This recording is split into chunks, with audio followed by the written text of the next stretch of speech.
नमस्ते दोस्तों। आज के इस खास सेशन में आप सभी का बहुत बहुत स्वागत है। आज हम भौतिक विज्ञान यानी फिजिक्स के एकदम बुनियादी लेकिन सबसे जरूरी टॉपिक गति यानी मोशन पर बात करने वाले हैं। और पता है, आज की हमारी ये चर्चा यूपी के हापुड़ शहर के मशहूर एसएसवी इंटर कॉलेज के विपुल शर्मा सर के बनाए हुए बेहतरीन क्लासरूम नोट से प्रेरित है। तो अगर आप यूपी बोर्ड के छात्र हैं या बस फिजिक्स के बेसिक फंडे क्लियर करना चाहते हैं तो ये सेशन आपके लिए एकदम परफेक्ट है। चलिए शुरू करते हैं। अच्छा, आगे बढ़ने से पहले एक नज़र आज के इस रोड मैप पर डाल लेते हैं। हम एकदम बेसिक से शुरू करेंगे कि गति आखिर है क्या और इसके प्रकार क्या हैं। फिर हम दूरी और विस्थापन के बीच का वो कंफ्यूजन दूर करेंगे जो अक्सर एग्जाम्स में फंसाता है, और अंत में चाल और वेग के अंतर को भी बिल्कुल साफ करेंगे। तो फटाफट आगे बढ़ते हैं। तो चलिए सबसे पहले और सबसे बुनियादी सवाल से ही शुरुआत करते हैं जो पूरी फिजिक्स की नींव रखता है। आखिर गति होती क्या है?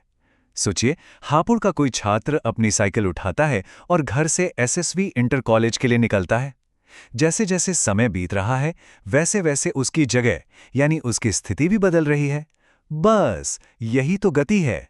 परिभाषा भी यही कहती है कि जब कोई वस्तु समय के साथ अपनी स्थिति बदलती है तो हम कहते हैं कि वो गति कर रही है। लेकिन यहाँ फिजिक्स का एक बहुत ही मजेदार रूल आता है।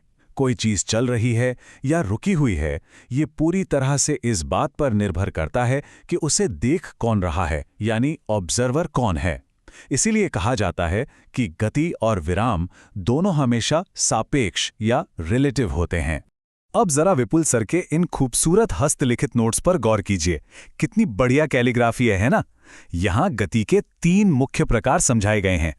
पहला है एकदम सीधी रेखा में चलने वाली सरल रेखीय गति, दूसरा है किसी घुमावदार रास्ते पर चलने वाली वक्रीय गति, और तीसरा है किसी पॉइंट के चारों ओर गोल गोल घूमने वाली वृत्तीय गति।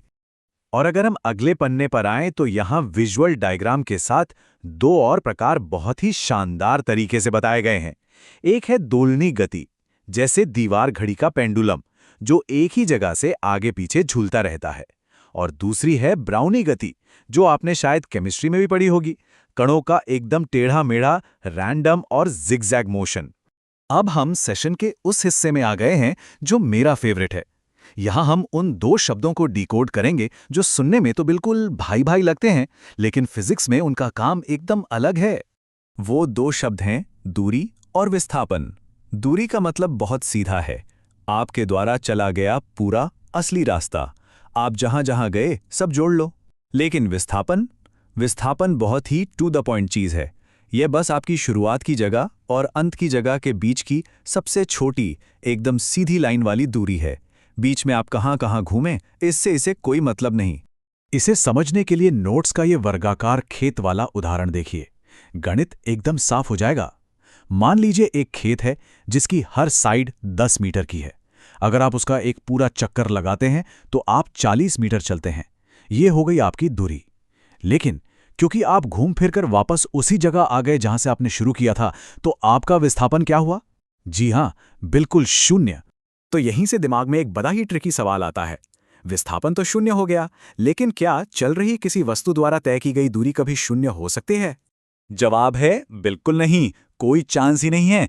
विस्थापन तो शून्य या नेगेटिव भी हो सकता है, लेकिन दूरी एक अदिश यानी स्केलर राशि है। यह सिर्फ जुड़ती है, कभी घटती नहीं। इसीलिए दूरी हमेशा विस्थापन से या तो बड़ी होगी या उसके बराबर होगी, पर कम कभी नहीं हो सकती।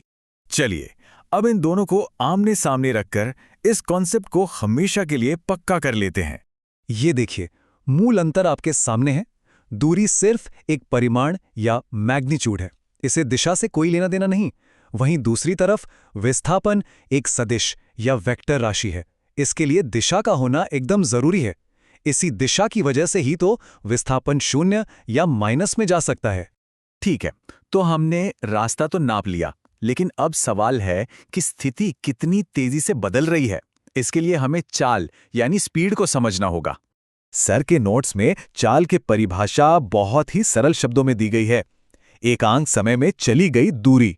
और यहां एक बहुत ही कमाल की बात बताई गई है। हमारी गाड़ियों में जो स्पीडोमीटर लगा होता है ना, वो असल में पूरी यात्रा की औसत चाल नहीं बताता। वो तात्क्षणिक चाल यानी उस एक खास पल की सटीक स्पीड को मापता है। चलिए इसे एक क्लासिक यूपी बोर्ड वाले न्यूमेरिकल से समझते हैं। नोट्स में एक चींटी का उदाहरण है जो 7 सेंटीमीटर त्रिज्या वाले एक आधे गोले यानी अर्धवृत्त का चक्कर 2 सेकंड में लगाती है। जब हम कुल दूरी को समय से डिवाइड करते हैं तो कैलकुलेशन से साफ निकल कर आता है कि उस चींटी की औसत चाल 18 सेंटीमीटर प्रति सेकंड है। एकदम सिंपल मैथ्स। अब चाल तो बहुत काम की चीज है, लेकिन सोचिए अगर हम इस चाल के साथ दिशा यानी डायरेक्शन को भी जोड़ दें तो क्या होगा? बस यही एंट्री होती है वेग या वेलोसिटी की। वेग का सीधा सा मतलब है विस्थापन के बदलने की दर। चूंकि इसमें विस्थापन आ गया, इसलिए ये एक सदिश राशि बन जाती है। मतलब ये हमें सिर्फ ये नहीं बताती कि कोई चीज कितनी तेज चल रही है, बल्कि ये भी बताती है कि वो एकदम सटीक किस दिशा में जा रही है। इसे समझने के लिए नोट्स में दिया गया ये विराट कोहली वाला स्टेप बाय स्टेप उदाहरण देखिए, मजा आ जाएगा। मान लीजिए विराट कोहली एक 30 बाय 20 मीटर के मैदान का पूरा चक्कर 10 सेकंड में दौड़कर लगाते हैं। कुल दूरी हुई 100 मीटर, तो उनकी औसत चाल निकली 10 मीटर प्रति सेकंड। लेकिन क्योंकि वो वापस उसी जगह आ गए, उनका विस्थापन 0 हो गया और इसलिए उनका औसत वेग भी एकदम 0 हो गया। है ना कमाल की बात?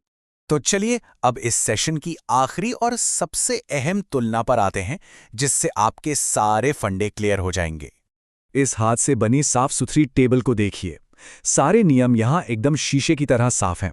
चाल दूरी पर चलती है, इसलिए हमेशा पॉजिटिव होती है।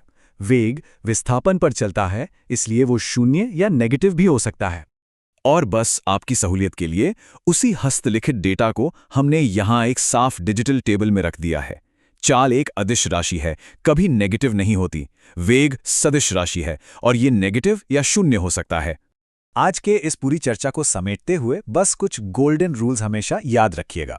गति हमेशा देखने वाले के नजरिए पर डिपेंड करती है। दूरी हमेशा विस्थापन से बड़ी या बराबर होती है।